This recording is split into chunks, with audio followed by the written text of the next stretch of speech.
So this is basic of electric field. E equal to F by Q. ठीक है, या आप force को लिख सकते हैं, force experience by any charge is magnitude of charge into magnitude of electric field at that point. ठीक है, तो ये फोर्स और इलेक्ट्रिक फील्ड की डायरेक्शन सेम रहने वाली है. अब देखो, अब हम एक इंटरेस्टिंग कंसेप्ट पढ़ने वाले हैं which is about electric field lines.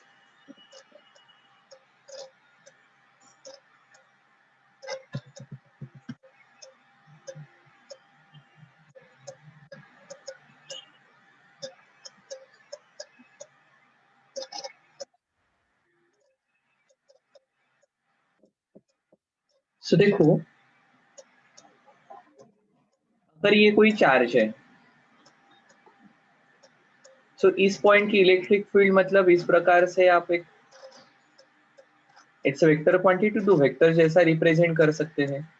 यहाँ की इलेक्ट्रिक फील्ड ऑब्वियसली डिस्टेंस बढ़ गया, मैग्नीट्यूड कम हो जाएगा.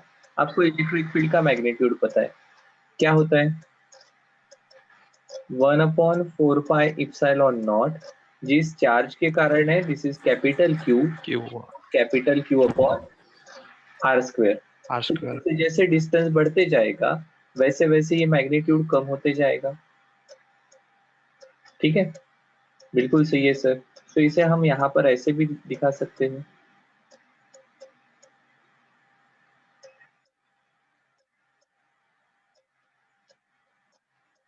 डायरेक्शन एंड मैग्नीट्यूड दोनों भी अपन यहाँ पर रिप्रेजेंट कर रहे हैं. ठीक है,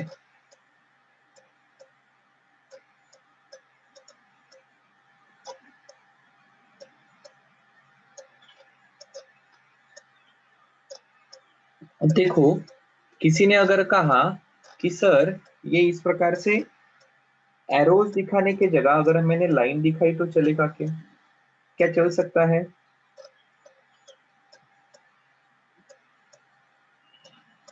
इस प्रकार से अगर मैंने लाइंस दिखाई तो चलेगा. एरो क्या क्या इंडिकेट कर रहे हैं?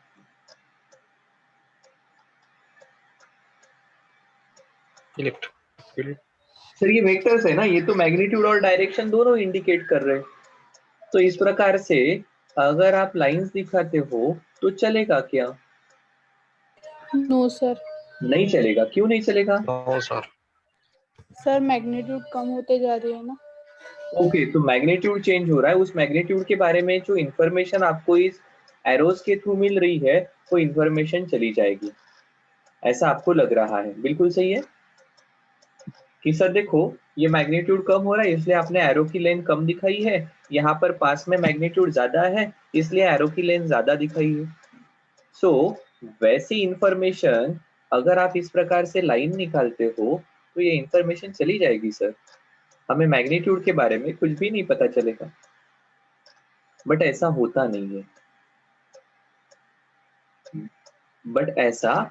नहीं है. You can represent magnetic field with the help of such lines. Such lines is called as magnetic field lines.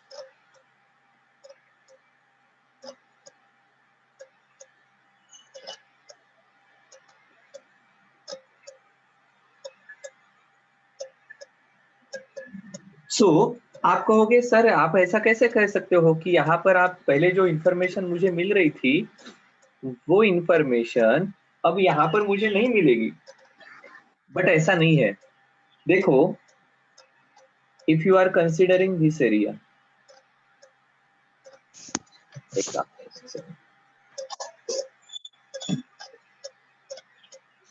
अगर आप ये यहाँ पर कहीं पर इलेक्ट्रिक फील्ड कंसिडर कर रहे हो, तो देखो वही एरिया अगर मैं यहाँ पर निकालता हूँ तो यहाँ से 2 इलेक्ट्रिक फील्ड लाइंस जाएगी. वही एरिया अगर आप यहाँ पर कंसिडर करोगे तो यहाँ पर इलेक्ट्रिक फील्ड कम है. वही एरिया में यहाँ पर निकालता हूँ तो यहाँ से जाने वाली लाइन एक ही है. So rather than having arrows you can draw lines.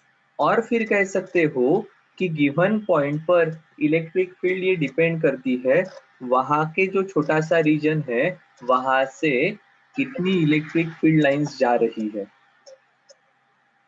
ठीक है, So more the number of lines, stronger will be the field at that point. Less number of the lines, weaker will be the magnitude of electric field. क्या ध्यान में आया क्या? आपकी जो yes sir. Information है वो एरोस के जगह अगर आप लाइंस निकालते हो तो भी आपके पास है. You just have to consider number of lines passing through that area. अगर सेम एरिया, देखो ये अगर एरिया ऐसा दूर दूर जाएगा, so now only one line is passing through this area. So वैसे ही यहाँ पर होगा, जैसे जैसे ये दूर जाएगा वैसे वैसे इलेक्ट्रिक फील्ड का मैग्नीट्यूड कम होने वाला है. सो योर इंफॉर्मेशन, हमारी जो इंफॉर्मेशन है जो इस इलेक्ट्रिक फील्ड के बारे में हमें मिल रही थी वो इस लाइंस के थ्रू भी मिलती है. ठीक है. पर सर अगर आप ऐसा कह रहे हो number of lines passing through the area, so अब ये मेरे मन में है ऐसी कितनी लाइंस निकालनी. कोई कहेगा कि मैं यहाँ पर एडिशनल लाइन निकाल लेता हूँ, कोई प्रॉब्लम नहीं. आप यहाँ पर ज्यादा नंबर ऑफ लाइंस निकालो. सो अगर आप यहाँ पर ज्यादा नंबर ऑफ लाइंस निकाल रहे हो तो कोई प्रॉब्लम नहीं है. It's not absolute number of lines per unit area, it's actually relative number of lines per unit area. जैसे देखो अभी इस एरिया से 3 लाइन जा रही है, यही एरिया दूर जाएगा तो अब यहाँ से एक ही लाइन जा रही है. अगर ये एरिया मैं यहाँ पर कंसिडर करता हूँ तो यू कैन ऑब्जर्व अब यहाँ से 1 2 3 4 लाइन जा रही है, ये दूर चला गया तो यहाँ पर से सिर्फ 2 ही लाइन जा रही है. So number of lines per unit area is decreasing, इसका मतलब यहाँ पर फील्ड की स्ट्रेंथ कम हो रही है. सो कितनी लाइन निकालनी, ये आपके पास कितना समय अवेलेबल है इसके ऊपर डिपेंड है. और ये आपके ये रैंडम है, कोई कम निकालेगा कोई ज्यादा निकालेगा. बट अगर आप उस पर्टिकुलर डायग्राम में this particular pictorial representation of electric field में इलेक्ट्रिक फील्ड का पिक्टोरियल रिप्रेजेंटेशन आप कंसिडर करते हो तो यू विल इजीली अंडरस्टैंड कि where the number of lines is more, electric field is stronger at that point. If the number of lines passing through given area is small, the electric field will be weaker at that point. हाँ, ये एक pictorial representation है क्योंकि हमें pictures के through चीजें ज्यादा अच्छे से समझती है, ज्यादा अच्छे से हम एक्सप्लेन कर पाते हैं. एक पिक्टोरियल रिप्रेजेंटेशन को आप दूसरे के साथ कंपेयर नहीं कर सकते हो. नहीं तो आप कहोगे कि सर यहाँ पर मैं 20 लाइन निकालता हूँ और उसे कंपेयर करता हूँ ऐसे रिप्रेजेंटेशन के साथ जहाँ पर 8 लाइन है, तो इन दोनों को आप कंपेयर नहीं कर पाओगे. But in given pictorial representation, हमारे पास जो अवेलेबल पिक्टोरियल रिप्रेजेंटेशन है उसके साथ अगर आप कंपेयर करते हो तो डेफिनेटली इस रीजन में कौन से पॉइंट पर कितनी इलेक्ट्रिक फील्ड है ये आप फाइंड आउट कर सकते हो. क्या ध्यान में आया क्या? सर हाँ बोलो. सर मतलब दोनों फिगर इलेक्ट्रिक फील्ड ही रिप्रेजेंट कर रहे हैं ना, तो फिर एक को इलेक्ट्रिक फील्ड लाइंस और दूसरे को मैग्नेटिक फील्ड लाइंस क्यों बोला है? Magnetic, oh sorry, this is not magnetic, this is electric field line. Extremely sorry, इस इलेक्ट्रिक फील्ड लाइन. ठीक है, ये इलेक्ट्रिक फील्ड लाइन सही है. मैग्नेटिक फील्ड लाइंस मैग्नेट के कारण होगी, बिल्कुल सिमिलर रहेगी, there is just one difference, ये इलेक्ट्रिक फील्ड लाइंस है. ठीक है. कहां से आई electric field lines? Electric field line is pictorial representation of electric field. Electric field का एक पिक्चर के फॉर्मेट में रिप्रेजेंटेशन ये इलेक्ट्रिक फील्ड लाइंस करती है. कहां से आई? तो देखो हम कहते थे कि इलेक्ट्रिक फील्ड ये वेक्टर क्वांटिटी है. Vector can be represented by arrow of certain length, where length is indicating magnitude and arrow की direction will indicate direction of magnetic electric field. ठीक है. सो अब हमने क्या कहा, हमने ऐसे एरोज निकालने की जगह हमने कहा let's draw lines. Positive charge है तो रेडियली आउटवर्ड इलेक्ट्रिक फील्ड रहेगी. और फिर हम कह रहे हैं कि अरे वो एरो की लेंथ जो मैग्नीट्यूड इंडिकेट कर रही थी वो मैग्नीट्यूड की इंफॉर्मेशन हमारे पास से चली गई. बिल्कुल नहीं है, we still have that information. We are just saying that now the magnitude of field is represented by density of field lines. ठीक है, जस्ट इसे नोट डाउन कर लेते हैं। क्या कह रहे हैं हम?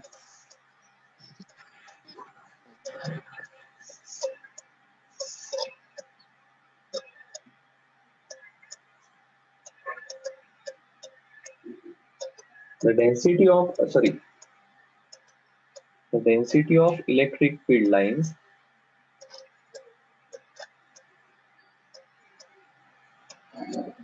indicates strength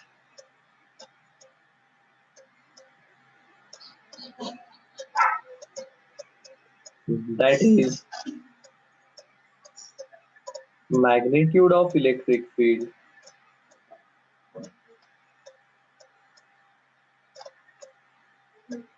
at that point। ठीक है,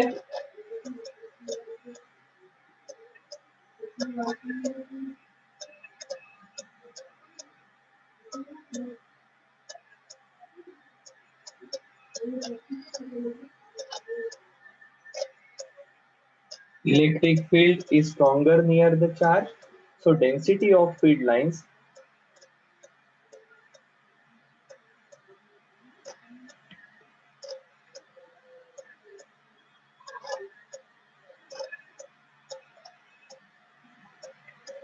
is more near the charge and lines are closer।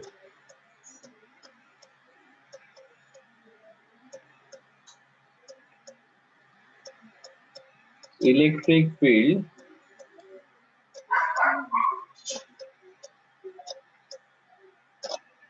is weaker away from the charge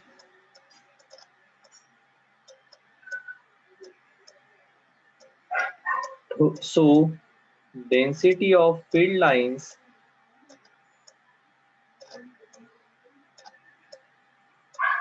is weaker or is less, and hence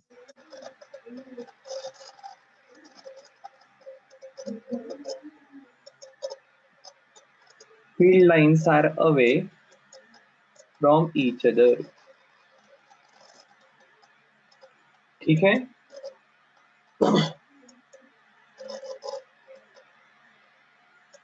क्या सही है?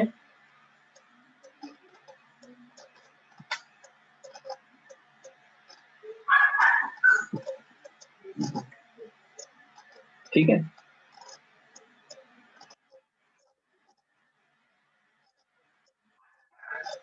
when we are saying density,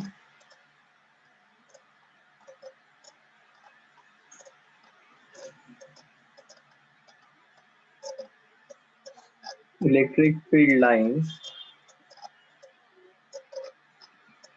it's actually relative density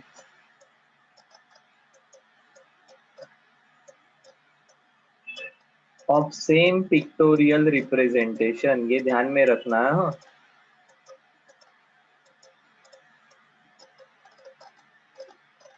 same pictorial representation की।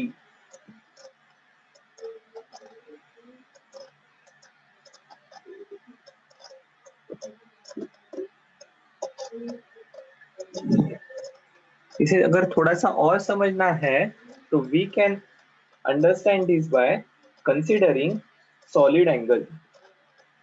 याद है solid angle क्या होता है?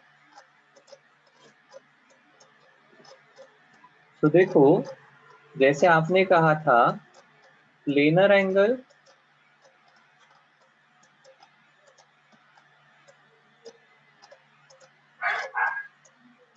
Angle subtended by arc at a point, वैसे सॉलिड एंगल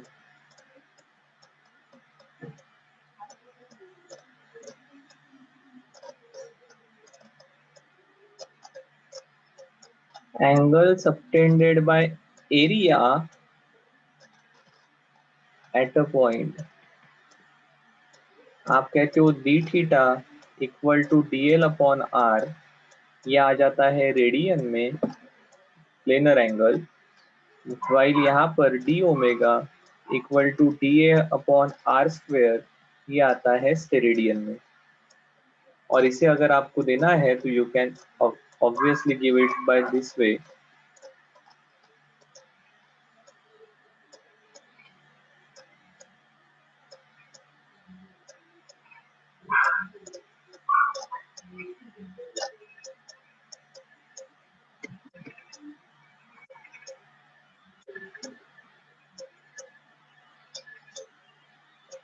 अगर ये डी ओमेगा कोई सॉलिड एंगल, तो देखो यहाँ का अगर कोई एरिया आप कंसिडर कर रहे हो,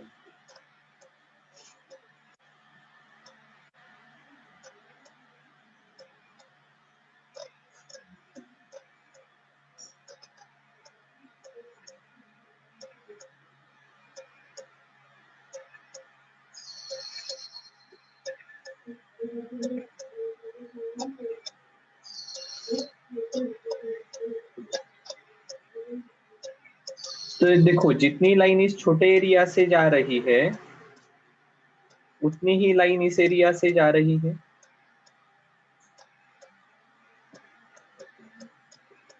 बट ये एट डिस्टेंस r है, प्रोबेबली इसे r1 r2 r3 से अपन डिनोट करेंगे।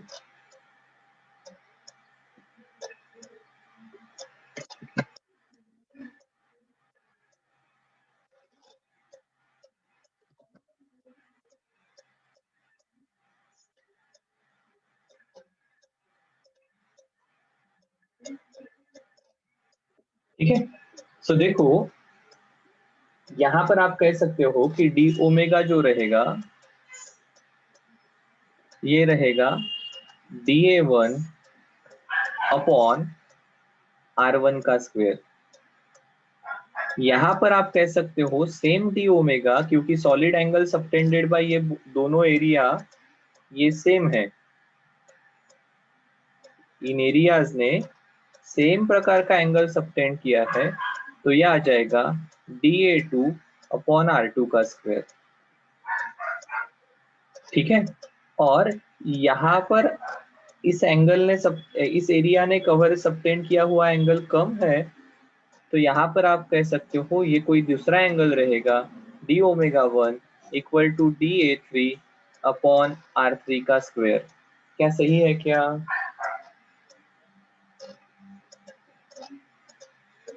ठीक है, तो देखो यहाँ पर भी आपको ध्यान में आ रहा है कि इस एरिया के थ्रू जाने वाली लाइन, इस सॉलिड एंगल के थ्रू निकलने वाली line is inversely proportional to R square.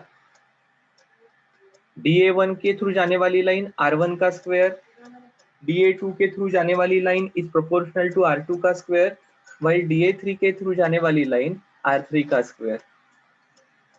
ठीक है, हमारी इलेक्ट्रिक फील्ड भी is inversely proportional to R square. तो अभी हम जो कह रहे हैं कि ये पिक्टोरियल रिप्रेजेंटेशन है, तो देखो dA3 के थ्रू जाने वाली lines are proportional to r3 का स्क्वायर, और ये जो एंगल है ये angle subtended is angle subtended by area, तो ये एरिया पर डिपेंड करता है। आपको ध्यान में आ गया कि सर एरिया 3 छोटा है, तो वहां उसने सबटेंड किया हुआ एरिया एंगल छोटा है। अगर वही मैं अगर कोई बड़ा एरिया कंसीडर करता हूं यहाँ का,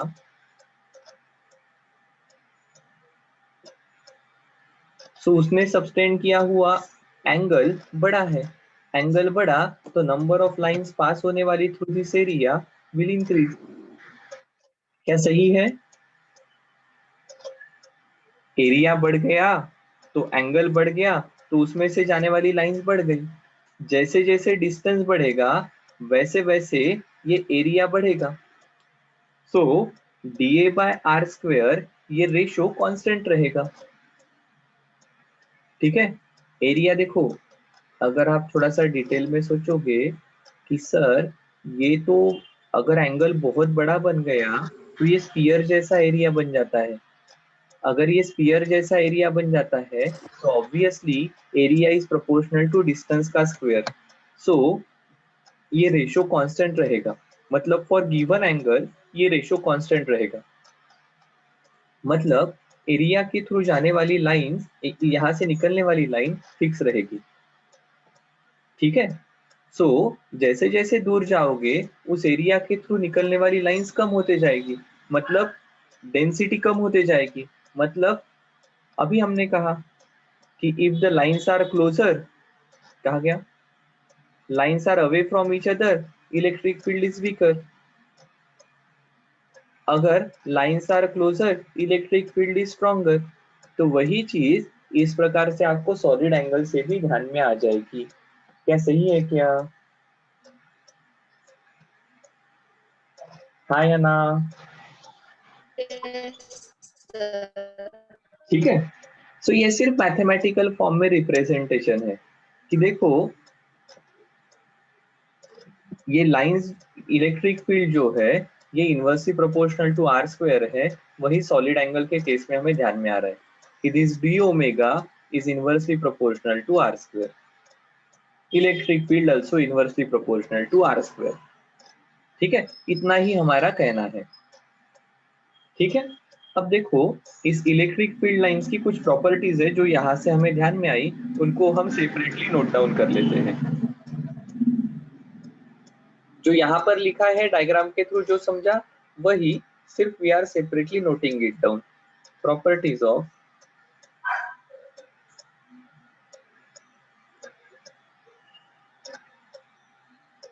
इलेक्ट्रिक फील्ड लाइंस।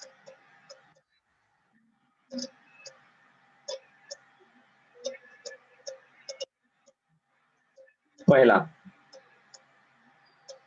कहाँ से ओरिजिनेट होती है?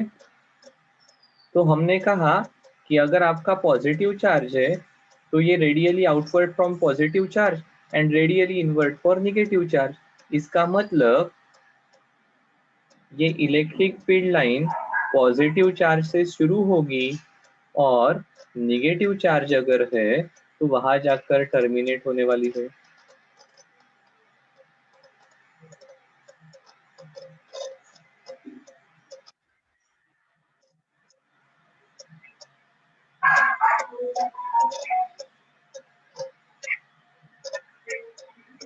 ठीक है। सो field line they starts at positive charge and terminates at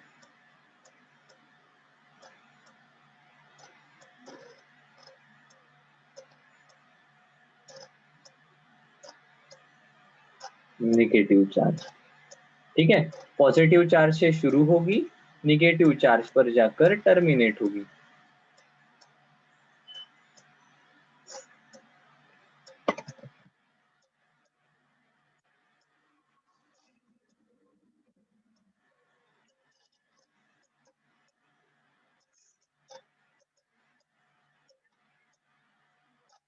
और अगर नेगेटिव चार्ज है तो उसके पास आकर ये टर्मिनेट होने वाली है।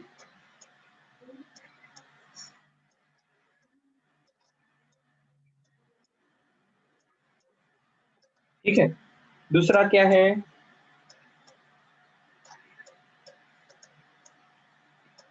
In a charge free region, जहां पर चार्ज नहीं है,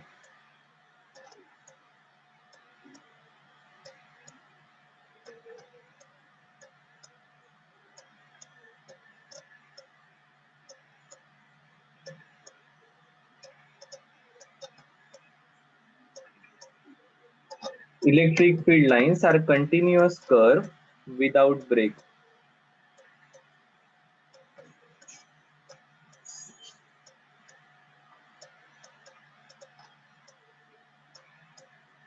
Two field lines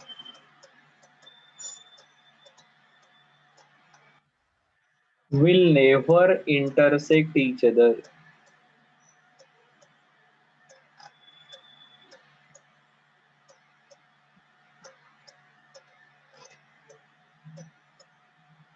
degree of closeness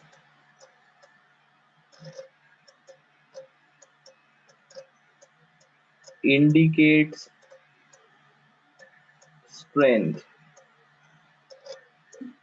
of electric field. ठीक है।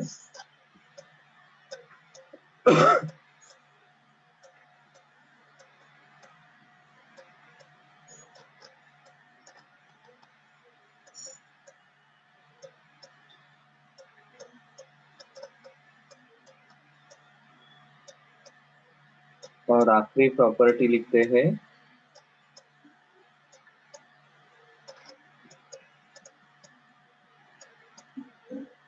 electrostatic field lines do not form any closed loop.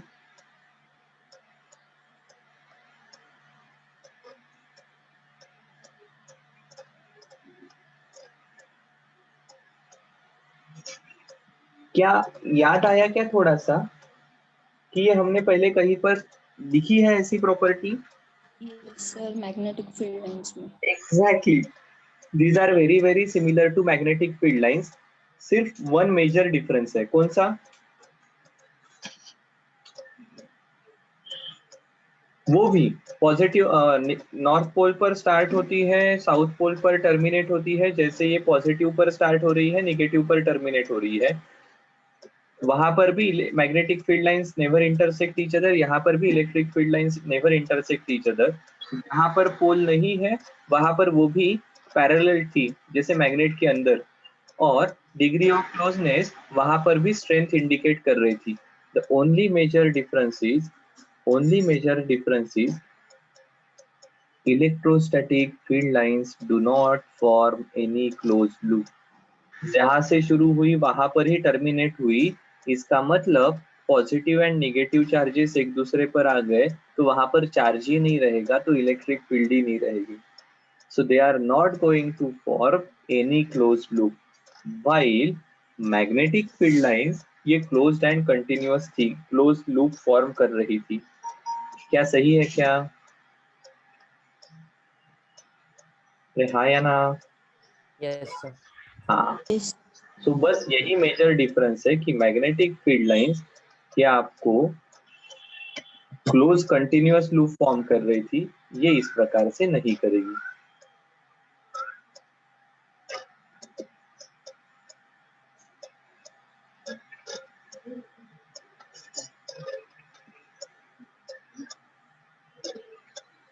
ठीक है। और अगर ऐसा हुआ कि पॉजिटिव और निगेटिव चार्जेस पास पास, पॉजिटिव निगेटिव तो दिखा है, अगर पॉजिटिव पॉजिटिव साथ में रहेंगे तो क्या होगा? तो देखो, अगर पॉजिटिव पॉजिटिव साथ में रहेंगे, जैसे ये दो चार्जेस है, बोथ आर पॉजिटिव या बोथ आर निगेटिव, अगर ये साथ में है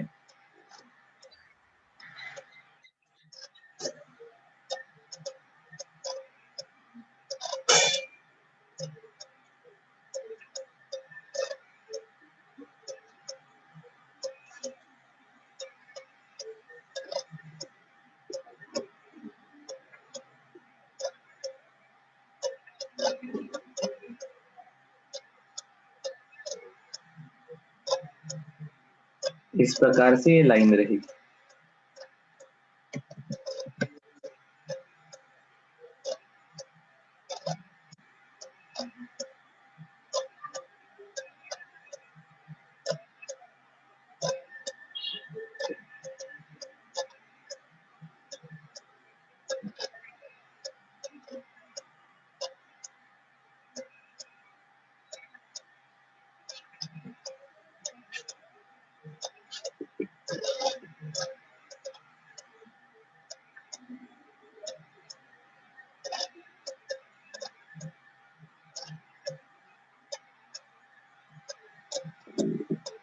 ठीक है। सो ऑब्वियसली जो बाकी के रूल्स है वो वैसे के वैसे ही फॉलो होने वाले हैं, ये कभी इंटरसेक्ट नहीं करने वाली है। ठीक है।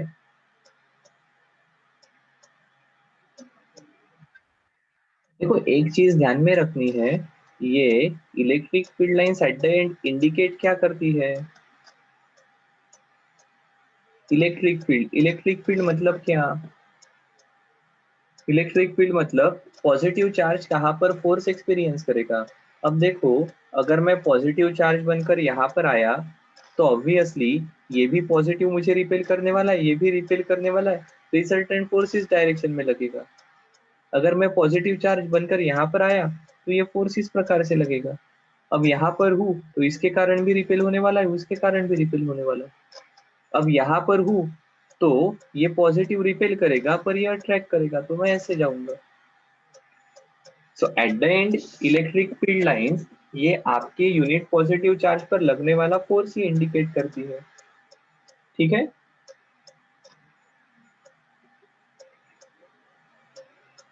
क्या ध्यान में आया? अब देखो, अगर ये electric field lines pictorial representation ध्यान में आ गया, ये उसकी 5 प्रॉपर्टीज ध्यान में आ गई, तो देखो हम एक क्वांटिटी डिफाइन करते हैं विच इज इलेक्ट्रिक फ्लक्स। क्या कभी आपने फ्लक्स ये वर्ड सुना है क्या? सर फ्लक्स नहीं, लक्स साबन की ऐड देखी है। ठीक है, वो हमने फ्लूइड प्रॉपर्टीज ऑफ फ्लूइड पढ़ा था, उसमें कुछ टॉरिशलिस ई फ्लक्स या फ्लूइड ई फ्लक्स ऐसा कुछ देखा है, दैट वाज ई फ्लक्स, बिल्कुल सही है। सो ये फ्लक्स मतलब क्या होता है कि जैसे आप ये पेंटालून्स में वगैरह या रिलायंस ट्रेंड में अगर गए हो ना, तो आपने ऑब्जर्व किया होगा वहां पर क्या होता है, गेट में एक आदमी खड़ा रहता है और वो काउंटर पर काउंट करते रहता है। क्या काउंट करता है वो? कितने लोग आए, कितने लोग गए। So basically they are interested in counting footfall. वैसे ही अपना शॉवर जो रहता है ना, तो शॉवर में से पानी बाहर आता है, ठीक है।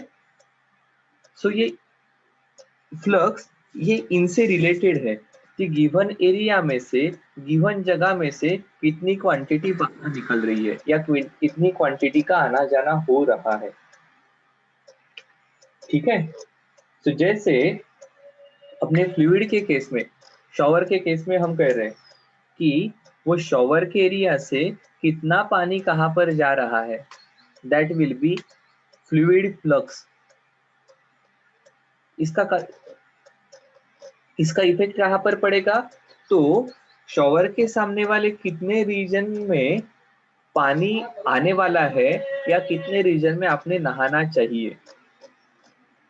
Same thing you can talk about वो क्या आपका ड्रायर होता है। सो ड्रायर में से भी अगर आपके बाल ड्राई करने हैं तो आप सामने एक पॉइंट पर ड्रायर रखोगे और पूरा हेड ड्राई हो जाएगा क्या? हो सकता है ऐसा? हो सकता है? Is it possible? नहीं होगा। क्यों? क्योंकि उस ड्रायर के सामने के थोड़े से रीजन में ही उसमें से आने वाली गर्म हवा जा रही है, it is not covering your complete head. तो फिर आपको क्या करना पड़ता है? वो ड्रायर को मूव करना पड़ता है। ठीक है, सो इसका मतलब there is some region in front of dryer जहां पर ये गर्म हवा वहां से निकलने वाली जा रही है। सो कितने रीजन में से कितना जा रहा है is related to flux. Dryer के केस में it's about air passing through that given area. अगर आप उसकी स्पीड बढ़ाते हो मतलब फ्लक्स बढ़ाते हो, ज्यादा हवा पास होती है तो उसका इफेक्ट जल्दी जल्दी होता है। बट वो उससे ज्यादा हुआ तो फिर आपको गर्मी फील होती है और आप बंद करते हो उसे, हीटिंग बंद करते हो उसका। सिमिलरली अगर शॉवर से ज्यादा पानी आने लगेगा, फ्लक्स बढ़ गया, तो आइदर वो आपके बॉडी को हीट करेगा या बॉडी पर गिरकर आजू बाजू में पूरा फैल जाएगा। सो ऐसे केस में आप नल थोड़ा सा कम करते हो कि इतने पानी की जरूरत नहीं है। बर्तन धोते वक्त ऐसा होता है, जब आपको उसको बहुत अच्छे से साफ करना होता है और पानी लिमिटेड है, तो समझदार लोग पानी के टैप को कम खोलते हैं, सो दैट सिर्फ बर्तन में से साबुन निकल जाए इतना पानी आना चाहिए, अननेसेसरीली वेस्ट होने वाला पानी अपने को बचाना है। सो बेसिकली उस एरिया से निकलने वाली चीज को आपने कम कर दिया। सो वैसे ही हमारे इलेक्ट्रिक फ्लक्स का है, अभी सिर्फ हमारे एरिया से कौन निकलने वाला है, क्या निकलेगा यहाँ पर इलेक्ट्रिसिटी के केस में? Sir charges. Electric field. Charges की जगह it will be electric field, और rather than electric field it will be electric field lines. हमारे गिवन एरिया में से कितनी electric field lines normally pass हो रही है, it will be electric flux. जैसे वो पानी के फ्लो के स्ट्रेंथ के बारे में बताता है, ड्रायर में से निकलने वाले एयर के फ्लो के स्ट्रेंथ के बारे में बताता है, वैसे ये इलेक्ट्रिक फील्ड के स्ट्रेंथ के बारे में बताता है। If flux is more you will say यहाँ की इलेक्ट्रिक फील्ड स्ट्रॉन्गर है, if flux is less you will say यहाँ की इलेक्ट्रिक फील्ड ज्यादा स्ट्रॉन्ग नहीं है। क्या ध्यान में आ रहा है क्या हम किसके बारे में बात कर रहे हैं? ठीक है, Yes, sir. ओके, बहुत बढ़िया। So we will define electric flux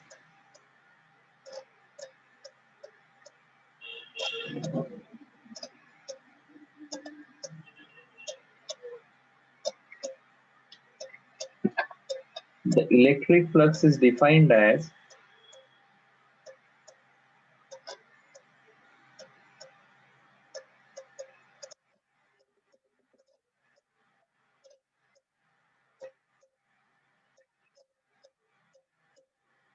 delta phi equal to E dot ds.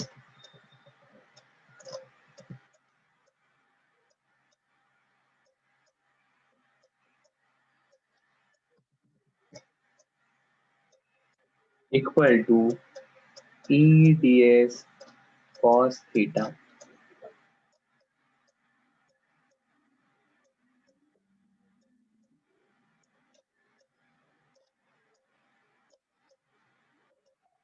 So basically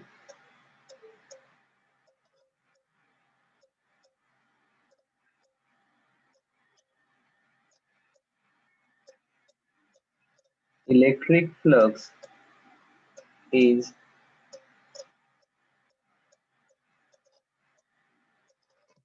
electric field lines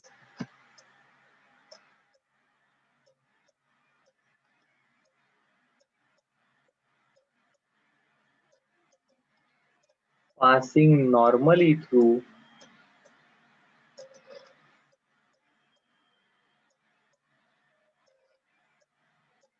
given area। ठीक है, जैसे अगर ये हमारी इलेक्ट्रिक फील्ड लाइन है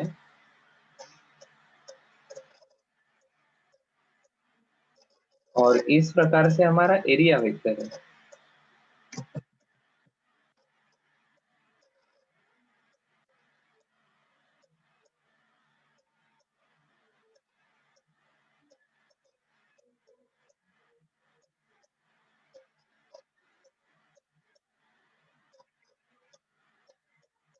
अब यहाँ पर क्या होगा, this area vector will be in this direction।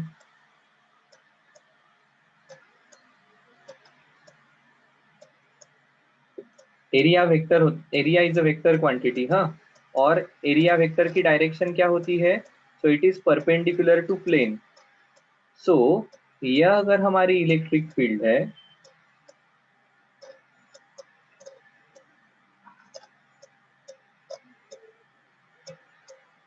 तो ये एंगल बन जाएगा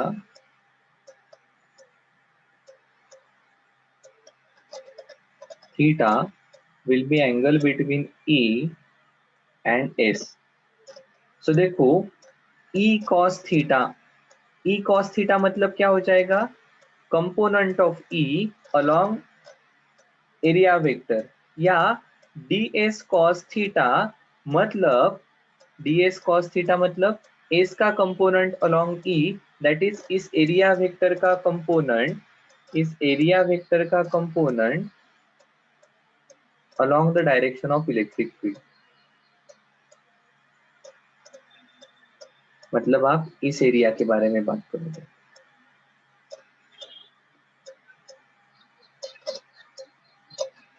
ठीक है, सो बेसिकली देखो, अगर इलेक्ट्रिक फील्ड की डायरेक्शन कंसीडर की तो ये इलेक्ट्रिक फील्ड लाइंस है, तो इस एरिया के through which is perpendicular to electric field, यहां से कितनी लाइंस जा रही है, या if you are considering area तो आप इलेक्ट्रिक फील्ड का कंपोनेंट ले लोगे in the direction of area vector. क्या मेरी बात ध्यान में आ रही है क्या? किसी एरिया के थ्रू नॉर्मली कितनी लाइंस जा रही है is given by electric flux. Electric flux मतलब क्या? ये जो एरिया है यहां से नॉर्मली कितनी लाइन जा रही है,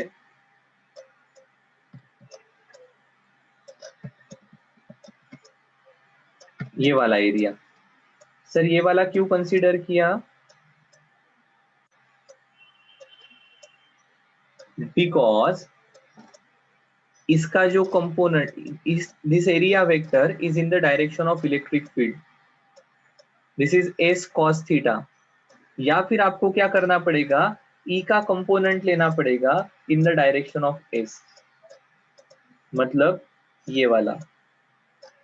सो आइदर आप इसे कंसीडर कर लो ई कॉस थीटा, या फिर आप इस एरिया वेक्टर को कंसीडर कर लो एस कॉस थीटा। सो एस कॉस थीटा इंटू ई, एस कॉस थीटा इंटू ई, या E cos theta into S, E cos theta into S, ये बेसिकली आपको दे रहे हैं गिवन एरिया में से नॉर्मली कितनी लाइंस पास हो रही है। क्या सही है? ठीक है। ये किसके काम में आती है? तो इसके थ्रू आप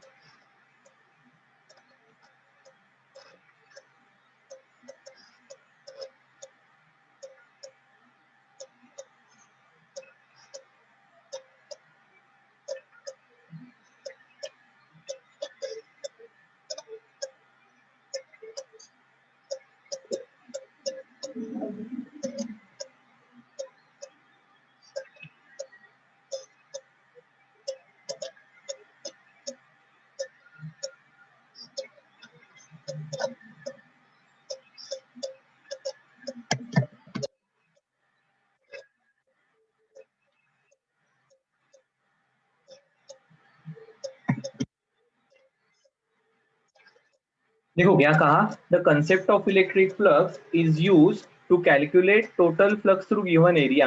इस एरिया में से एक्चुअली कितनी लाइंस जा रही है, ये अगर आपको मिल गया तो डेफिनेटली आपको क्या वहां की इलेक्ट्रिक फील्ड मिल जाएगी, क्योंकि हमारी लाइन की डेफिनेशन ही वही कहती है। क्या कहती है इलेक्ट्रिक फील्ड लाइंस की definition? Degree of closeness indicate strength, more the number of field line stronger will be the field, lesser be the number of electric field lines weaker will be the field. So अगर आपको वहां का flux मिल गया, वहां का flux, अगर वहां का इलेक्ट्रिक फ्लक्स मिल गया, मतलब उस एरिया में से कितनी लाइंस पास हो रही है, तो आपको वहां की इलेक्ट्रिक फील्ड मिल जाएगी। Is it clear? Yes. हाँ या ना?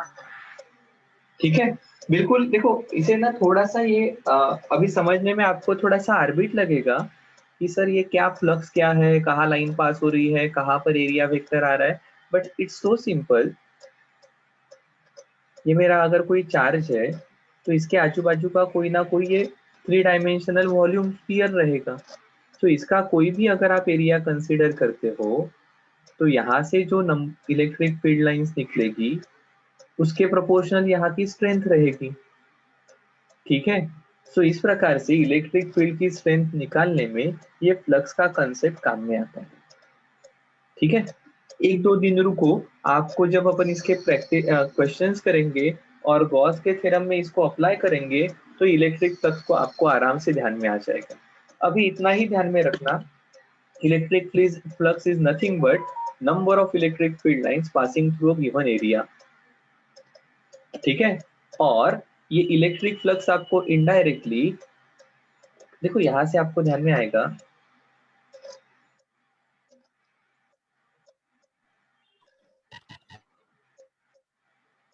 ठीक है। So number of field lines per unit area ये आपको इलेक्ट्रिक फील्ड देने वाली है। If this ratio is more, electric field will be stronger.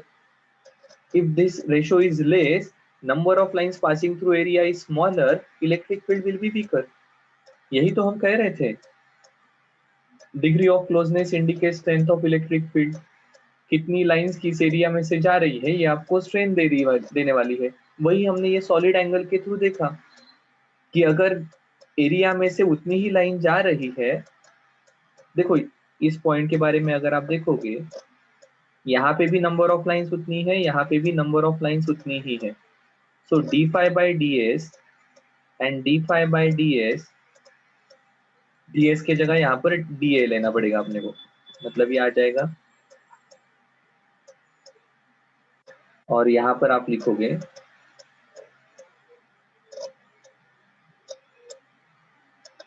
आप आराम से कहोगे सर देखो एरिया 2 बड़ा दिख रहा है आंखों से, नंबर ऑफ लाइंस फ्लक्स उतना ही है, तो ऑब्वियसली यहाँ की इलेक्ट्रिक फील्ड E2 और यहाँ की इलेक्ट्रिक फील्ड E1, इसका रिलेशन ऐसा रहेगा, एरिया कम है तो E1 will be more compare to E2। क्या सही है क्या? बस इतना सिंपल है। फ्लक्स मतलब क्या? कितनी लाइंस उस एरिया में से परपेंडिकुलरली क्रॉस हो रही है। ठीक है। If the number of lines is more, electric field will be stronger. If the number of lines per unit area is less, electric field will be weaker. So इसको निकालना कैसा? तो इसको आप कैलकुलेट कर सकते हो simply flux equal to E dot ds। क्या सही है? अरे हाँ या ना? यस। ठीक है, बिल्कुल सिंपल है। क्वेश्चंस करते हैं तो ये बहुत आसानी से ध्यान में आ जाता है।